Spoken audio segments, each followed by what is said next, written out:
the end of the week. It's a Friday, and we're. You got big plans for the weekend, Shannon? You going out, figure skating or duck hunting or? Oh no! It's we're getting ready for the garden. We're getting ready for the garden. Oh, it's going to be garden time. You got the shovel and the dirt. You find this exciting, do you? Oh, you know what, Bob?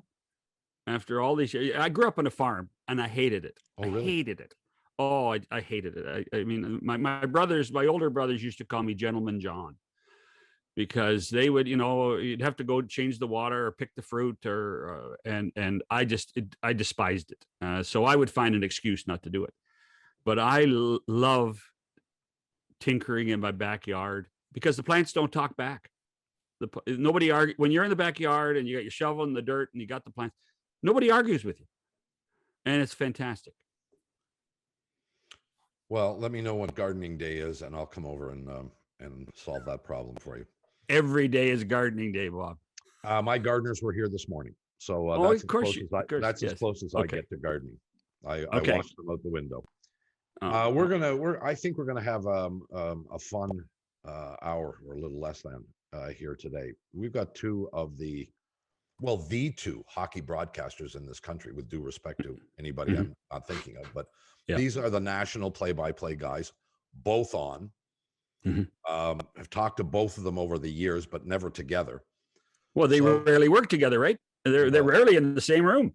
No, well, but I never, even in a broadcast in a show that I've done, I've never had the two of them on at the same time to kind of discuss these kinds of things. So we're going to talk about being a hockey play-by-play guy.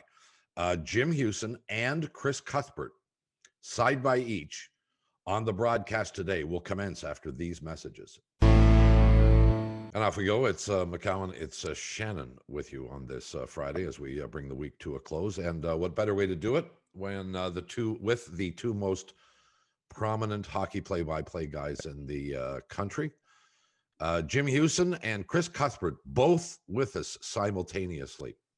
And I can't. I have to take the opportunity with both of you on here. My first question is maybe an obvious one, but everybody that gets into this business grows up having listened to somebody else and maybe not patterning yourself after them, but that was kind of the reason why you went down the road you went down. It's different for me, not a play-by-play guy, but I'm very intrigued by who your influences were especially before you got into the business. Chris, I'll give it to you first. Well, good to be with you guys. Good to be in the same room with Jim, because that rarely happens for play-by-play guys. We're always somewhere else in opposite rinks, but nice to be with you. For me, it was going to bed every night with a transistor radio under my pillow and listening to Dan Kelly at KMOX or Foster Hewitt on CKFH or whoever was calling that game. And often on a Sunday night, it might even be Bob Cole on CBC Radio with the Sunday night game. And, by osmosis, I think those gentlemen and Danny Gallivan on Saturday night television, by osmosis, you pick things up. You certainly shouldn't be copying any of them, but certainly influenced the way I called games. And I'm going to steal some Jim Hughson thunder, but I think I hear Jim Robson a little bit when I listen to Jim Hughson. True, oh, without a doubt, mentor and a great friend. So when I was in high school, I had a part-time job at a local radio station in northern British Columbia. And one of my jobs was in the summer when the BC Lions were playing, or in the winter when the Canucks were playing. This radio station was on the network that carried the Canuck games. So I would sit through the evening, and my job was to plug in the commercials when the network went off to a commercial. So I sat and listened very intently to Jim Robson as he called all the games. And then later I got a chance to work with him. My first job in the NHL was to fill in for Jim on the radio on Saturdays when he worked at Hockey Night in Canada. So that's how I got my opportunity to work in the NHL. And as Chris mentioned, you automatically copy some things if they're good. I I have a book, and we all, as play-by-play guys, usually have a notebook that we lay in front of us. I still lay it out exactly the way Jim Robson did his, because I looked at his and thought, that's perfect. Why would I change that? Why wouldn't I just do that? And then the obvious influences of the people who worked the national games. Danny was always an inspiration to me because I got to know him, and he was such a wonderful guy. And the way he called the game. One of the things that I learned from Danny was that there was never a bad game. When he called the worst, he could make the worst game come to life. And I always thought, just because it's a bad game, there is a redeeming quality, and you got to find it somewhere. Let me hold on, Jimmy. Just before you don't write as small as Robson, though, do you? No, and not as legibly. Oh, I tell you, Jimmy had Jimmy all those years. I'd see the notebook, and there is not a chance I could read a sentence in that notebook or a number in that notebook. And John, you couldn't read anything in mine either. But the key to writing things down is retention, because you never really look at it. But I still, on the left-hand column of my little notebook, I still put, and this is a Robsonism for sure, what the weather was like in the city I'm in that day. 15 degrees and cloudy. What's the relevance? Nothing. Absolutely nothing. But he did it all the time, and I started doing it. And then you can become a creature of habit. Like, sure. It's got to be there, or I'm not prepared.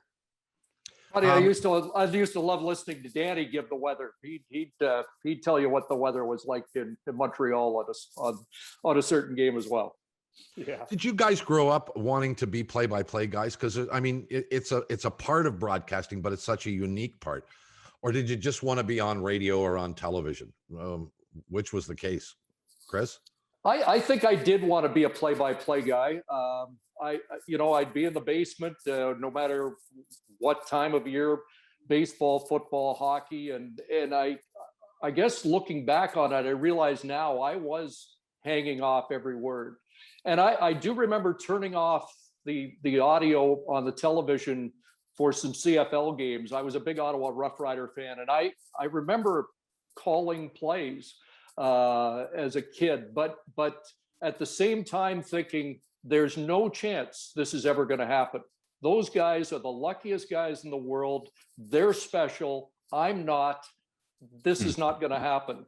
And not till university, when really my job options were almost nil, at least I felt like they were, did I have the audacity, I guess, to take the full plunge into it. And I was lucky enough at university that they had a radio station that did play-by-play of university football and hockey at Queen's. So I got some practical experience that very few people at that age would get. So I was lucky. Huey, were you bent on being a play-by-play guy? No, not at all. I was going to be an actor. I was in the theater department. And then I realized when I went to university how little it paid. But I'd had a part-time job at a radio station. So I go back up to this small radio station in Fort St. John in northern British Columbia. And the sports department consisted of one guy, and he was the director. And of course. And as is the case in most of those small radio stations, everybody's looking for a job somewhere else, trying to move up. And he moved. And I was the only guy left in the radio station who knew a puck from a football. And I loved hockey. I mean, I played it every day. I was still, at that point, I was still playing on the local junior team. So I took over and started broadcasting the local senior games and just sort of muddled my way through it. And it looked like, at that point, I thought, geez, this might be the ticket to $50 more a month. And that's exactly why I moved on to Penticton and Kelowna and Brandon, Manitoba, and places like that. And so I just kind of fell into it, but certainly got a passion for it. And then when I got a taste of what it's like to do an NHL game, that sort of sealed it for me. That was going to be my vocation no matter what. The fascination of that is that where Chris grew up in suburban Toronto, with that transistor radio, you could pick up 6 or 7 or 8 different NHL games a night. Yes. Chris or Jim, you got one. And we had no TV. Like we had one channel on TV, and we didn't get all of the Hockey Night in Canada game. But we had what we had, John, in small town northern British Columbia were the Fort St. John Flyers, who were the greatest team I'd ever seen play. They played in the South Peace Hockey League. And if I wasn't at the game watching them or scraping the ice in the intermission when I got old enough, I was listening to the game on the radio at the local hot stove league. And I loved it.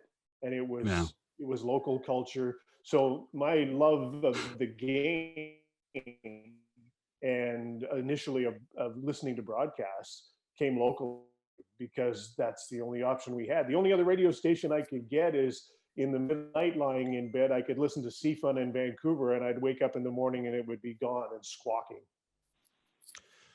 With Jim Hughson and Chris Cuthbert. So I've never really added it up, but I think I've done over 10,000 broadcast shows. I have never once listened to a tape of myself. And not even the podcast? Why would I listen to this? You're on it. See, I just set you up every time. I just give you the line. And thank you. Would you come out to the golf course next time I play and put the ball on the tee too? I'm having a little trouble bending over at this age. Well, so the point of the matter is that I don't think that's normal. I'm told that that's not normal, that most people who are broadcasters do go back and listen to themselves in an effort to understand what they did and make corrections. Are you those guys? Jimmy, I'll give this one to you first. Yeah, I do that. And not for obvious reasons. I don't want to say, how did my voice sound tonight? No, that's not it. I always ask the question at the end of the night, did we tell the story of the game? Then listen to the coaches and the players and see if what I saw and what we said collectively on a broadcast and how we analyzed it jives with what they felt, and just to make sure that the story was told. And the other thing is I found over the years that if you listen back and watch back, you correct some redundancies. Sure. Pick out little things, crutch phrases and things like that bother the heck out of me, and I like to eliminate. How about you, Chris? Yeah, that's you know what, I listen less and less because I'm never comfortable, and I don't know about you guys, but not even comfortable with the sound of the voice. But I do want to eliminate those crutch phrases, and I found I'm very grateful for the 1 hour summary broadcast now, because I don't have to put up with myself as long, but I'll often start maybe 10 minutes and then enough of that. But I do want to pick out not mistakes as much as you start getting into a habit of calling the same play the same way all the time.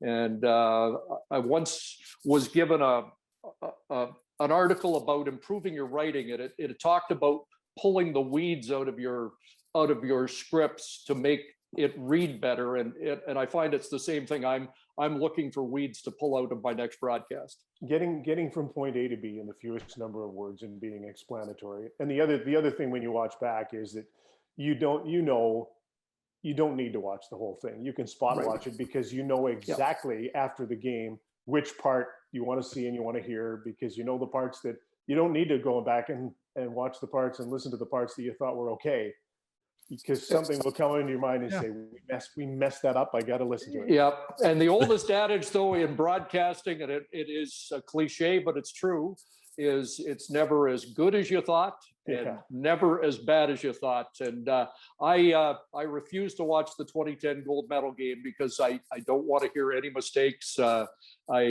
have a good feeling about that game, and I just want to keep it that way. Yeah, good. John, jump in here. It's funny because the two people that got mentioned early as the mentors, Jim Robson and Dan Kelly, were two polar opposites for that very reason. Jim would lament over every word, every game. I having worked with both of them a lot, Jim would come out of the booth and I would be higher as a producer. I would be higher than a kite because it was a spectacular game. It was a really good broadcast. And I'd say, great game, Jim. And he said, at the start of the third period, I think I said Gradine rather than, Eldebrink. And I would turn and look at him and say, Jimmy, come on. Nobody noticed. But Jim was so meticulous about his craft. Dan, on the other hand, you'd walk in and you'd say, hey, Dan, great job. Yeah, I know, we were fantastic, weren't we? and these guys were, these two guys were polar opposites. Yeah. Polar opposites of how they viewed their roles, the game. And it's fascinating to see that both of you guys have picked opposite guys to say that those guys are the driving forces. One of the lines I learned from Jim Robson very early in my career was usually by the first commercial break, his line would be, "There goes the perfect broadcast." All right, without being specific, because we don't want to embarrass anybody. Part of the job of a play-by-play guy is to work with a sidekick, a commentator. Have you had guys that were difficult to work with? Have you had I assume you've had situations where the two of you weren't in sync either for a night or for a long period of time. Tell some stories. Names are not necessary. Well, I've got one that immediately comes to mind, and it's an unusual one because I was the color guy. And John might remember in Washington, Molestar or Canadian Sports Network or whatever it was at the time was asked to help out with the Washington broadcasts. And for a year, they sent Danny down, Danny Gallivan. But the next year, I think they put it in the hands of George Michael. And I went down to be a color guy. And George Michael basically introduced me to the game in the 15 minutes in the lead up, telling me how bad Danny Gallivan was as a broadcaster. And that was not going to work. And it was an uncomfortable night. And yeah, I think it was my one and only color game as a Washington Capitals broadcaster. But yeah, that didn't go well. I was actually that. Go ahead, Jim. Go ahead. Oh, because I worked with the same guy. And in my time at Canadian Sports Network, I was in that period of time too, where they had this agreement, and his show, George Michael's Sports Machine, was like huge in America, and so he was this iconic figure that I didn't really know, because in those days, I mean, when did I see Sports Machine? Not very often, only if I happened to be in the United States, and so I had a very similar experience. Sitting beside a guy who really didn't want me to be there, and just talked over everything, and it was like I got a word in every 15 minutes, and that was about it. But for the most part, up here, I've been so lucky with great guys to work with all the time. It's wonderful when the person you work with every day also becomes your best friend, as I have with Craig Simpson, for example, and. Never have I worked on broadcasts where all the cabs go with one person in a different direction at the end of the night. So fortunate that we all go together. We just to finish the Washington story, I was a little involved in that stuff, and David Poyle, who was the manager there at that point, came and said, we really need to improve our television broadcast. Can we do anything? And a group of us came with the idea, well, Danny could paint a picture. Danny would be great. Danny was also winding his career down with our company. I don't think he knew that at the time, but he that was a reality. And so we thought, if we put Danny in there, could Danny reinvent that style of play-by-play in Washington for a year to help the club. And it was an unmitigated disaster because the American hockey fan could not understand what Danny was doing. Now, this was in the 80s. The interesting thing is in many ways, Doc Emmerich. I was just going to say that, John. Yeah. Doc Emmerich's style it was so much like Danny's, and I do think that Doc kind of patted himself after Danny a few times. That Danny, for a guy in his 70s, Danny was actually ahead of his time in Washington.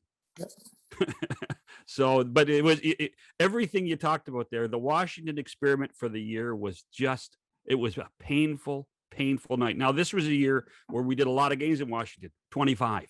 We didn't do every game. It was only one game a week, but it was a painful experience where we tried to do it with Danny and with the Caps. As a non-play-by-play guy, I'm intrigued by the word style, and it's come up a few times here in this conversation. So I am nothing more than an observer of what you guys do with no background skill set or whatever.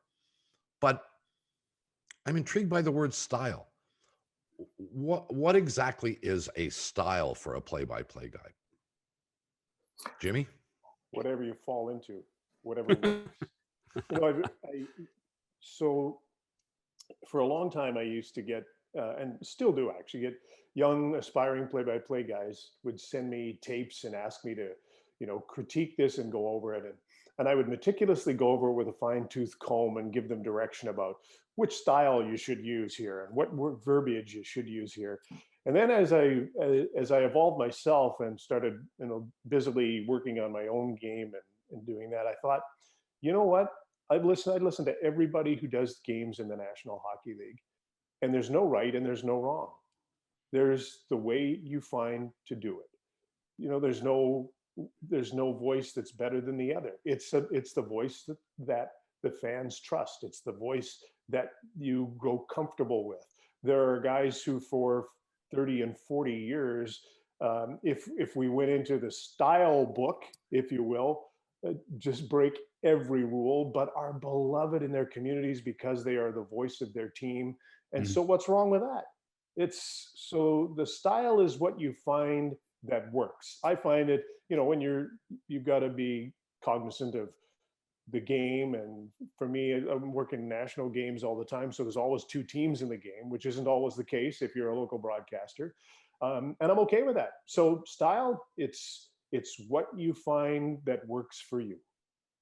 And it might be our own ear or our own interpretation. I always thought Dan Kelly was technically the best because he just seemed to be, I can't even describe why I thought that, but I thought Danny Gallivan was the artist. He added that extra to it. There's a derogative saying about some play-by-play guys that they're just bingo callers, and it really is a bare bones thing, which and I don't even think that's wrong. I think sometimes I've worked with a couple producers, and I'm not talking about you, John, but they want to keep you in place by saying, you're just a bingo caller.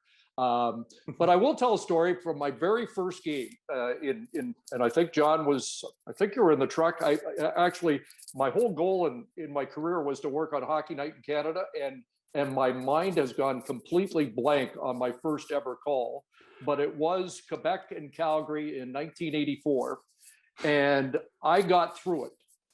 And 2 days later, I got a call from Ralph Mellenby, and it wasn't very complimentary. He did concede at the end that it sounded okay, but Ralph had laid out this new agenda for the young upcoming play-by-play guys that he wanted more conversation. NBC was also big on this, even 20 years later, that they talked a lot about, we want conversation. We don't want a traditional call. And so I think there's been a push probably that started in the 80s, and it still continues, about that mix between bingo call and conversation. And I'm still working on what the right combination of the two is. I hate to tell you, Chris, but it was 4-4. It was at the Saddle Dome. Quebec and Calgary. Charlie Bourgeois scored a goal late in the game for Calgary to tie the game, and it was an electric night at the Saddle Dome because the Flames had come back to win. Your point about Ralph was very accurate, but we were also changing the whole concept of what a color man was. And it affected both of what you guys were doing, because we were going from, in those days, Dick Irvin as a color man, Brian McFarland as a color man, and whether it was Howie or even Babe Pratt or even Ted Reynolds in Vancouver as a color man, we were going to former players. And so Ralph wanted to bring a lot more of the why to the game. And the only way to bring out the why with the players early on was for the play-by-play guy to ask why. Because the player, it was just not in their mindset to explain stuff.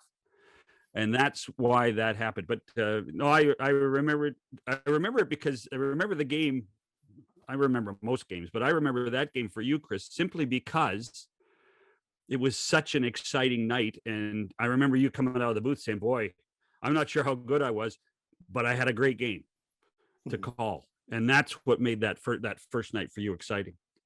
Just an insight on what I do remember is 2 days earlier, the Flames had played, and you had brought me in early to watch that game. And I walked by the studio that night and was introduced to the new host of the midweek Calgary Flames games, a guy by the name of Ron McLean. Small world. Yeah.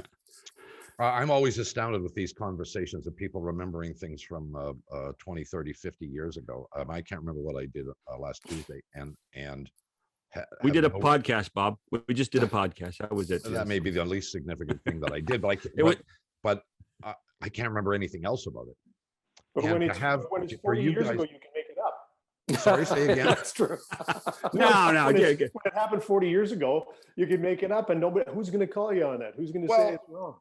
They can find it now. You guys would call me on it if you were there, because you remember. And I have absolutely no recollection of any show I've ever done, really. In a generic sense, sure, but in a specific sense, none whatsoever. I finish, it's over, it's out of my mind, and you guys can point to specific things that happened.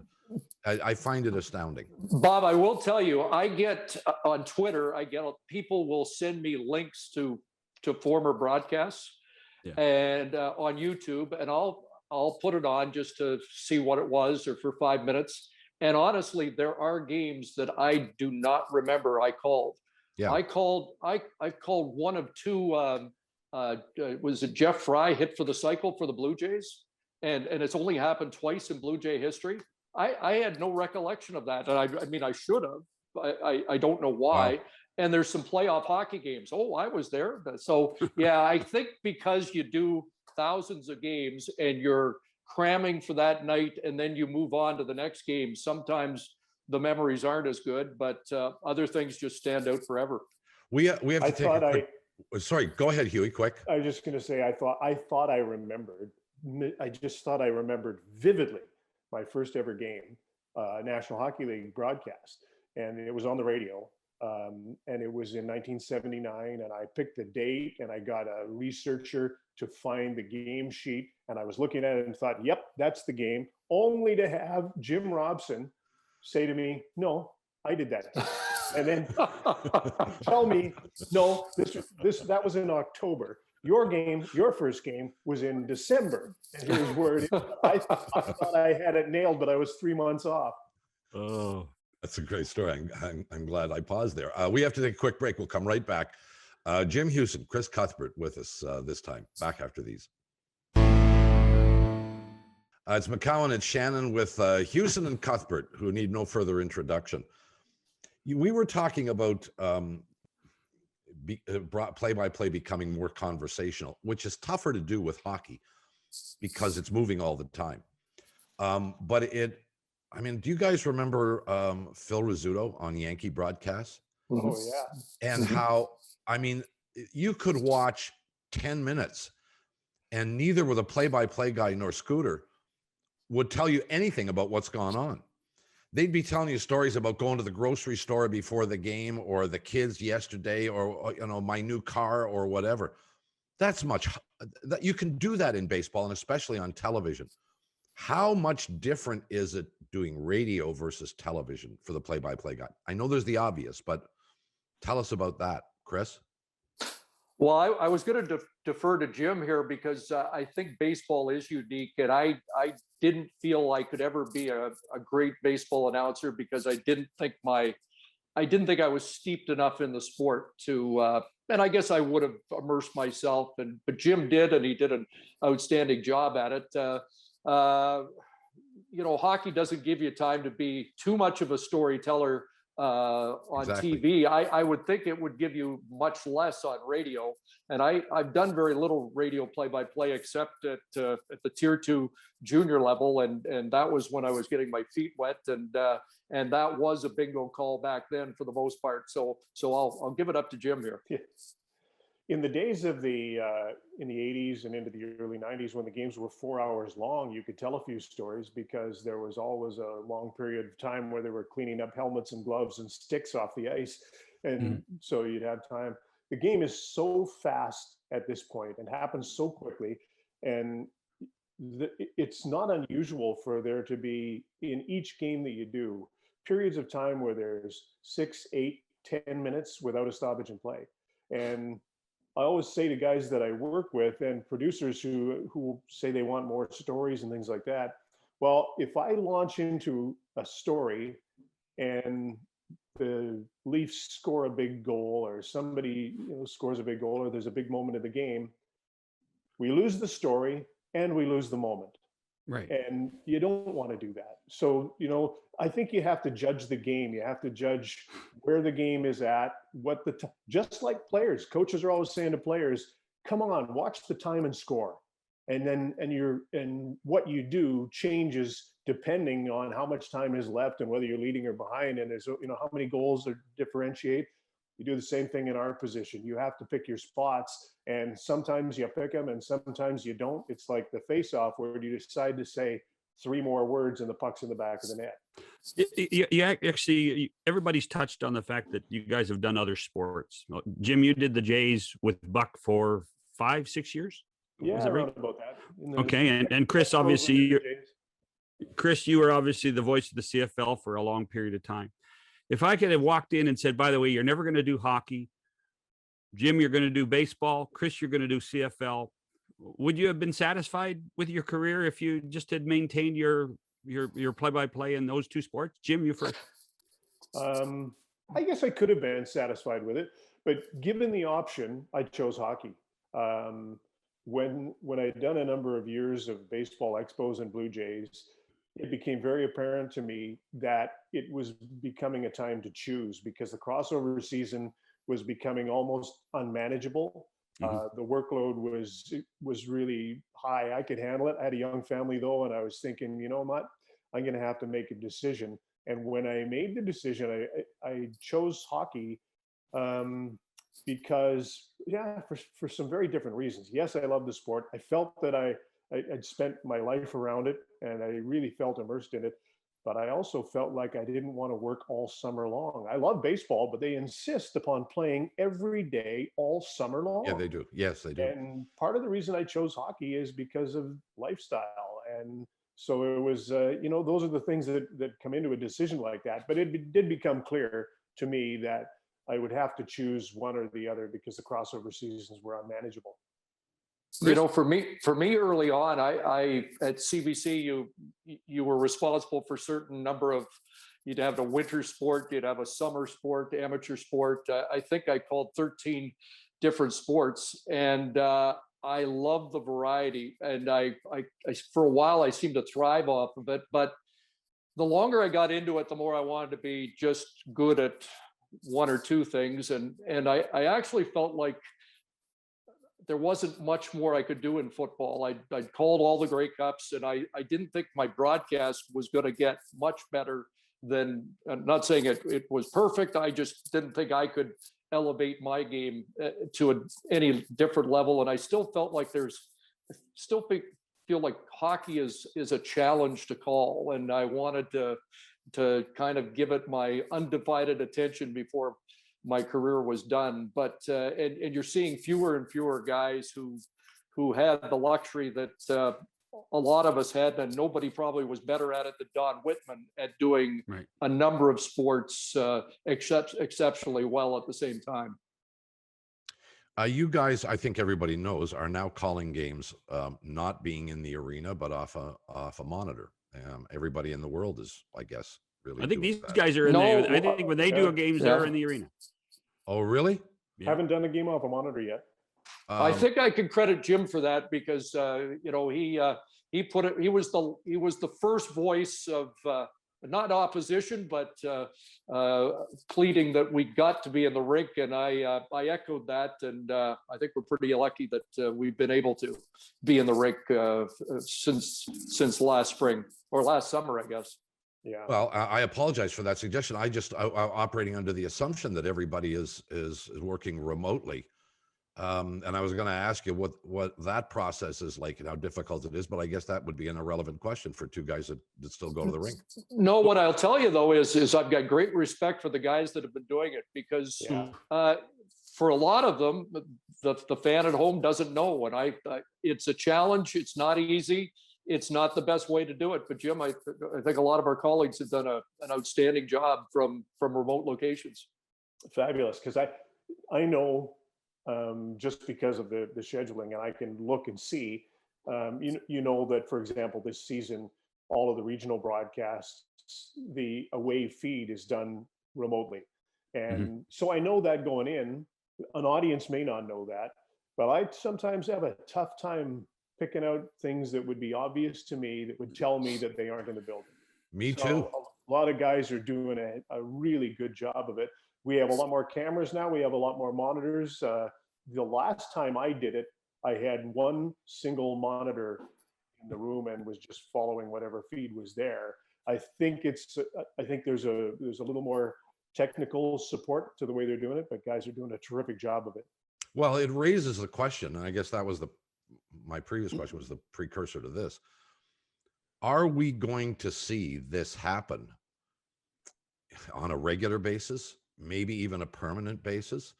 The ability of broadcasters, play-by-play guys, to work remotely and still provide an insight, relatively speaking, the quality of the broadcast sounds like they're there. Is this the wave of the future? And do you fear that? I do. I fear it. I hope it isn't. I think at the production level, and John can speak to this more than we can, but I think there'll be less production travel. The truck might be replaced by remote or control rooms back at plants. But you know, there's something special about, and the one thing we've all missed is calling games with the crowd, and the crowd for me is not like an analyst, but it's almost like another part of the broadcast that you can use when you're in the building, when you sense that wave or crescendo of audio that's happening or that's coming, or you can anticipate or you use, and it's all part of the broadcast, and we've missed that, and we need to get that back. And if you're sitting in a studio, I don't know how you can take advantage of that. And I don't know if the bean counters are going to identify that as essential, but for Jim and I think it is. They will win that on some levels. I'm sure there will be levels at regional broadcasting. There will be levels at national, the national broadcast level, where there's a few games where I think that the production will be done remotely. Maybe not with the announcers, but I agree with you, Chris. And I think that what I've really missed here in the last couple of years is the sense of event.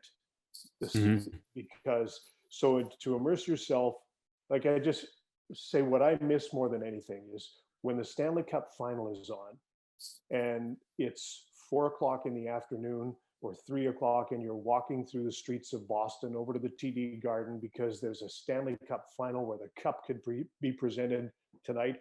For me, that's a part of what I'm doing there. That's a part of immersing myself in the event, and it's walking out of the arena afterwards with thousands of people out on the street, enjoying what just happened or forlorn because of what happened.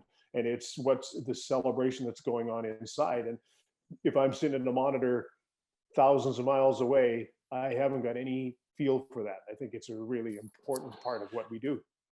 And if you're the interesting thing is that North America is late to this dance. Yeah. As you guys know, this is a fact of life in the rest of the world.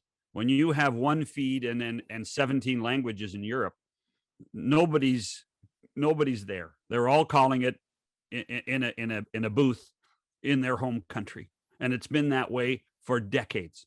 No better example than most World Hockey Championships or Olympics. It's a fact of it's a fact of life. The other thing is, and you touched on it, is one of the reasons it's going to happen is because the broadcasters did too good a job. Yeah.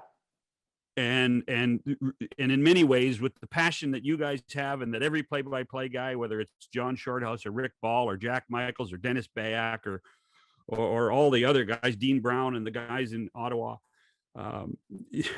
they've done it too well. And the bean counter and the president of the network and the executive producer, they don't notice a difference. And so why would they send them? They've done too good a job. It's a typically Canadian thing. It's a typically Canadian thing for us. Is well, we'll just do it. Well, they'll slog through it. Life will be good. And okay, that's going to be the way it is from now on. I texted a couple of my friends the other night when I was watching a game and said that very thing to them as they were calling the game. I said, "You guys are too good at this. You're never going on the road again." Yeah. That is the answer. I think that's the correct answer, and that's the future. And how far it goes just remains to be seen, and how quickly we get there. Shockingly, the time has expired for us, and wish that we could sit and chat for much longer.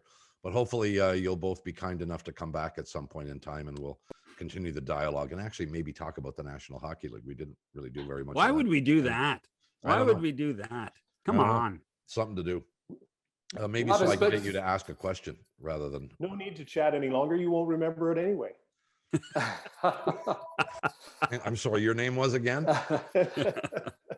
Thank Bob, you, boys. it's been a pleasure. Just a reminder that John Shannon is to blame for both of us. So absolutely, I'll leave on that.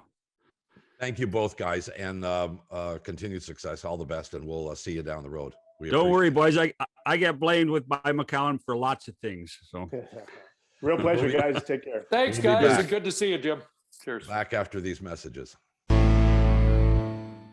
I do have a habit. I guess we all have habits of at this point in the program thanking the guest or guests who were on, and I'm certainly inclined to do that with our guests today, Jim Hughson and Chris Cuthbert. But it was intriguing for me as a guy who's been in broadcasting all my life, but never really been a play-by-play guy, to listen to these guys talk about their experiences, what they do, what they're thinking of, all of this kind of stuff. And you're a guy who's worked with them. Like, their first day was almost your first day, isn't that right? Yeah, I'm lucky enough. I was there a little earlier, and quite frankly, was part of the management group that brought them to do hockey on television in our country. So we're great friends. We enjoy each other's company. There's, even if you don't see a guy for 6 months, there's a nod or there's a text, and you pick it up where you left off. But they do have such different styles, and I think we even in the storytelling we got today, there you got a sense of there's a little more theater in Jim. Well, Jim wanted to be an actor, and there's a little more ancillary information from Chris, because quite frankly, he had to, and I think he admitted it too, that he had to work around a business that expected you to have a big voice. So he had to deliver more information first. So, but both are great listens. They understand the game, and they also realize that in the end, they are not the story. The story's on the ice. The story are the 40 players playing the game, and their job as play-by-play guys is to make the viewer at home, the listener, more excited about the 40 players. About a minute and a half here. Was one of them more difficult to deal with than the other? Those two? No, no, they're well down the list. They are, and I think because as the business changed, they came in the early 80s, and I would tell you right now, people that started at that period of time had a better comprehension of the team, of how it worked, particularly guys like Jim and Chris. They understood that they were part of a team. There were others prior to that worked in the business of being the single voice for a game. And I don't mind saying, guys like Bob Cole and Dan Kelly and Danny Gallivan, when they started in the 50s, they were a single voice in the booth with a microphone. Right. So it was just them. And they never got out of feeling that they were impresarios. Chris and Jim were team players. The other three I just mentioned, they were more like impresarios. So it was more about, I've got to be great, and then the rest will fall in place. Well, and they all speak highly of you publicly. Privately is a completely different situation. Publicly. Well, Yeah. that's what I said. Just publicly. Privately, I can tell you horror stories, but nonetheless, that is for another day. Our thanks indeed to Hughson and Cuthbert for joining us. Y'all have yourselves a swell weekend. And if the creek don't rise, we'll see you on the Monday. For John Shannon, Bob McCowan, thanks for watching. Thanks for listening. Bye, everybody.